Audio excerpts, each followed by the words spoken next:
हर हर महादेव शंभो.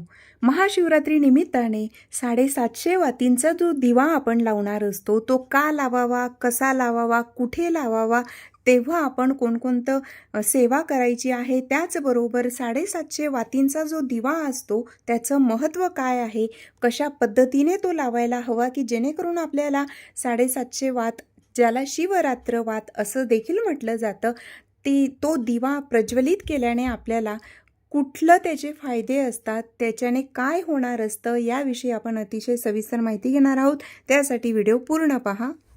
महाशिवरात्रीला शिवरात्र वात लावली जाते. बऱ्याच जणांना माहिती असेल, ज्यांना माहीत नाही त्यांनासुद्धा ही माहिती व्हावी म्हणून हा व्हिडिओ बनवते. तर पहा, शिवरात्र वात हे 750 वातींचा हा दिवा असतो. तर हा का लावावा, कोणी लावावा आणि कसा लावायचा असतो? तर सर्वात महत्त्वाचं की हा दिवा अगदी लहानांपासून मोठ्यांपर्यंत, महिला असतील, पुरुष असतील, वयोवृद्ध असतील, कोणीही ही सेवा करू शकतं. सर्वात महत्त्वाची ही गोष्ट आहे की 750 वातींचा दिवा का लावावा?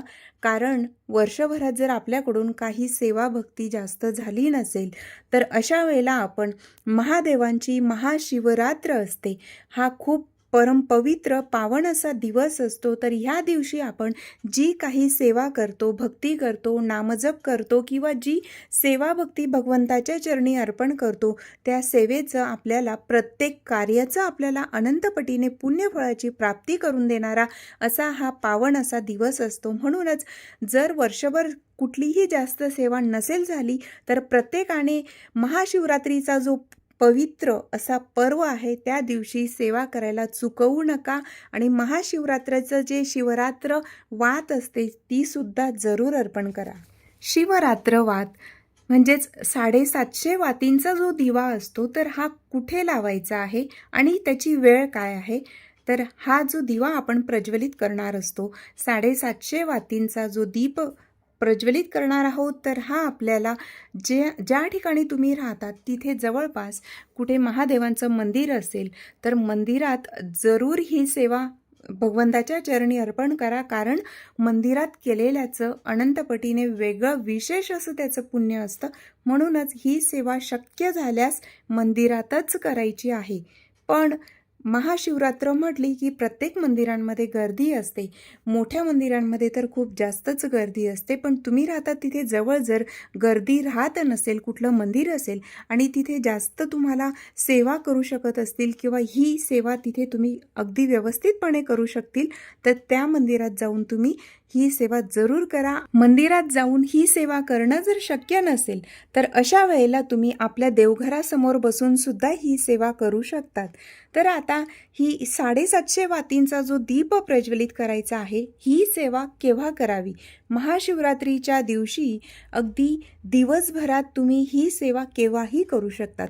अगदी ब्रह्ममुहूर्तात केली तरीही चालू शकतं किंवा दिवसभरात जेव्हा वेळ असेल तेव्हा करा. विशेष करून जर प्रदोष काळात केलं तर अतिउत्तम. प्रदोष काळ म्हणजे संध्याकाळची वेळ, दिवे लागण्याची वेळ, सूर्यास्तापूर्वीचे एक 40-45 मिनिटांचा कालावधी आणि सूर्यास्तानंतरचा जो काही 40-45 मिनिटांचा कालावधी असतो त्याला प्रदोष काळ म्हटलं जातं. अगदी साध्या सोप्या भाषेत सांगायचं म्हटलं तर तिन्ही सांजेला संध्याकाळी जेव्हा आपण दिवाबत्ती करतो तेव्हासुद्धा तुम्ही ही सेवा करू शकतात. कारण महादेवांची सेवा प्रदोष काळात, त्याचबरोबर रात्रीच्या प्रहरामध्ये केलेली सेवा खूप जास्त फलदायी ठरत असते. म्हणून जर ब्रह्ममुहूर्तात नाही जमलं तर तुम्ही संध्याकाळी किंवा रात्री, महाशिवरात्रीची जी रात्र असते तर ती जप तप, अनुष्ठान, सेवा, भक्ती यासाठी खूप पुण्यकारक मानली जाते. म्हणून महाशिवरात्रीच्या रात्रीच्या वेळेत सुद्धा तुम्ही ही सेवा करू शकतात. मंदिरात नसेल शक्य तर घरात देवघरासमोर बसूनही तुम्ही ही सेवा करू शकतात. 750 वातींचा जो दिवा असतो, जी शिवरात्र वात असते, ती लावल्याने काय होतं? तर पहा, शिवरात्र वात असते तर ती 750 वाती म्हणजे ही खूप प्रचंड उच्च कोटीची अशी सेवा आहे आणि जेव्हा आपण ही सेवा भगवंताच्या चरणी अर्पण करतो त्यामुळे आपल्याला एक आत्मिक समाधान तर मिळतं, पण त्यासोबतच आपल्या घरात सुख, शांती, संपत्ती, समृद्धी राहण्यास मदत होत असते, भरभराट होते. जे कुठलं तुम्ही कार्य हाती घेतात त्यात तुम्ही यशस्वी होत असतात. जीवनातील जी काही संकट, दुःख आहेत त्यांची तीव्रता कमी होण्यास मदत होते. कारण प्रत्येकाच्या जीवनामध्ये काही ना काही संकट, अडचणी, दुःख, काही ना काही त्रास, शारीरिक, मानसिक प्रत्येक याच्यातून प्रत्येकजण जात असतं. कुठल्या ना कुठल्या समस्यांना आपण सामोरं जात असतो. तर त्या संकटांवर मात करण्याची शक्ती आपल्याला भगवंताच्या कृपेने प्राप्त होत असते आणि महादेवांची आपल्यावर अखंड कृपा राहावी. कारण शिवरात्र, महाशिवरात्री म्हणजे भगवान महादेवांची आणि पार्वती मातेचा विवाह झालेला ह्या दिवशी हा विशेष असा पर्व असतो. म्हणूनच ह्या दिवशी आपण 750 वातींचा जो दीप आहे ती सेवा करायला चुकायचं नाही. जर समजा शिवलीला अमृत या दिव्य ग्रंथाचं पारायण तुम्ही 7 दिवसाचं किंवा 3 दिवसाचं करत असतील तर अतिउत्तम. नसेल शक्य झालं काही कारणास्तव तर महाशिवरात्रीच्या दिवशी 1 दिवसीय शिवलीलामृत पारायण कसं करावं हा व्हिडिओसुद्धा आपल्या चॅनलवर आहे. आणि जर समजा कोणत्याही पद्धतीची सेवा तुम्हाला शक्यच नसेल, लहान बाळ असेल किंवा तुम्ही जॉब करत असतील किंवा अजून काही कारणं असतील तर अशा वेळेला महाशिवरात्रीच्या दिवशी व्रत, उपवास, नामजप आणि 750 वातींचा जो दिवा आहे तो देखील तुम्ही प्रज्वलित केला तरीसुद्धा तुमची भगवंत ती मनापासून केलेली सेवा नक्कीच स्वीकारतील. म्हणूनच जास्त वेळ नसेल, जास्त काहीही करणं जर शक्य झालंच नाही तर त्या दिवशी मनापासून उपवास करायचा आहे. दिवसभरात मनातल्या मनात नामजप करायचा आहे. तर नामजप कोणता करावा तर महादेवांचा कोणताही मंत्र म्हणजे नामजप आणि विशेष मंत्र यात फरक असतो. तर नामजप जसे की तुम्ही श्री शिवाय नमस्तुभ्यम किंवा सांब सदाशिव असंही बोलू शकतात. सांब सदाशिव याच्यात माता पार्वती आणि महादेव यांच्या दोघांचाही नावाचा उल्लेख होत असतो. अशा पद्धतीनेही तुम्ही बोलू शकतात किंवा हर हर महादेव, शिवाय नमः असंही बोलू शकतात. तर जेव्हा आपण महादेवांसमोर बसून माळेवर जप करतो तेव्हा विशेष मंत्र जसं ओम नमः शिवाय वगैरे अशा पद्धतीच्या मंत्रांचा जप करावा. पण इतर वेळेला नामजप करावं जे मी आता सांगितलं.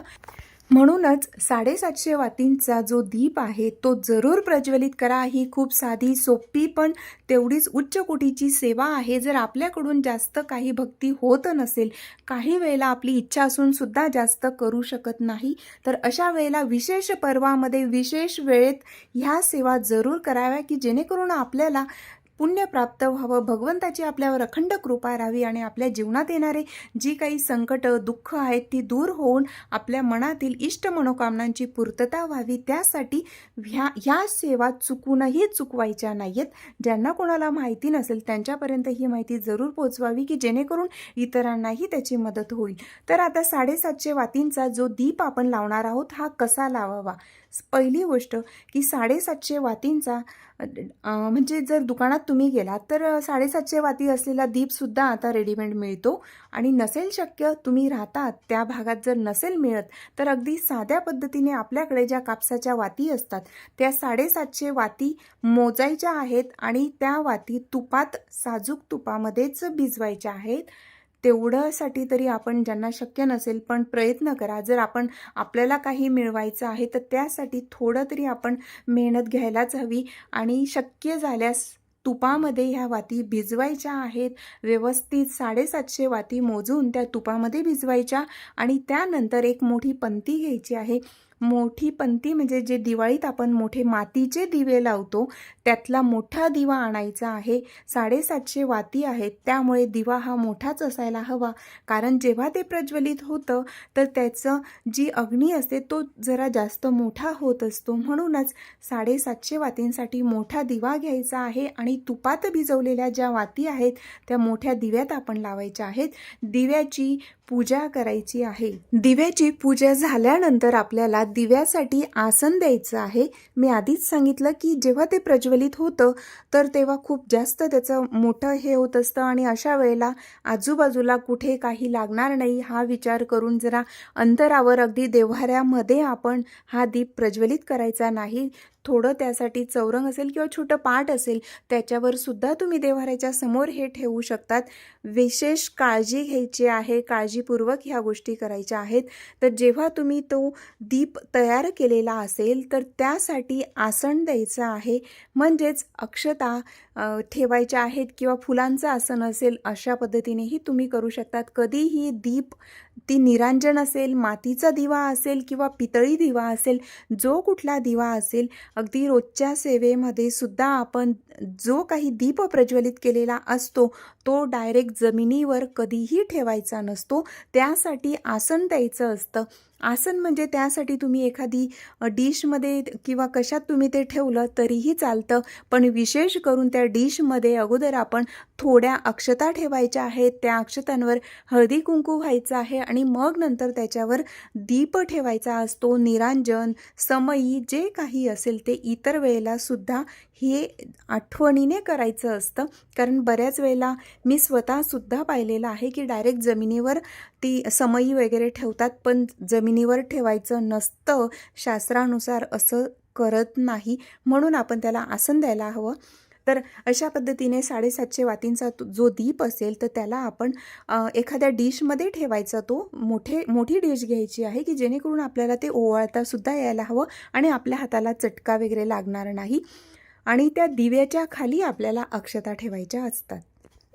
अशा पद्धतीने आपण दीप तयार करायचा आहे आणि मंदिरात किंवा मग देव्हाऱ्यात आपण तो दीप प्रज्वलित करायचा आहे. जेव्हा प्रज्वलित करतील तेव्हा महादेवांना प्रार्थना करायची आहे. अगोदर गणपती बाप्पांचा नमस्कार करायचा, कुलदेवीचं स्मरण करायचं आणि उमामहेश्वर भगवान यांचा कोणताही मंत्र बोलत तुम्ही तो दीप प्रज्वलित करायचा आहे. महादेवांना मनापासून प्रार्थना करायची आहे की 750 वातींचा दीपची जी सेवा आहे ती महादेवांनी स्वीकार करावी आणि जीवनातील जे काही संकट दुःख आहे ते दूर करावं, भगवंताची अखंड कृपा राहावी असं मनोभावे प्रार्थना करायची आहे. आणि 750 वातींचा जो तुपाचा दीप आहे ती शिवरात्र वात महादेवार्पणमस्तु असं म्हणायचं आहे.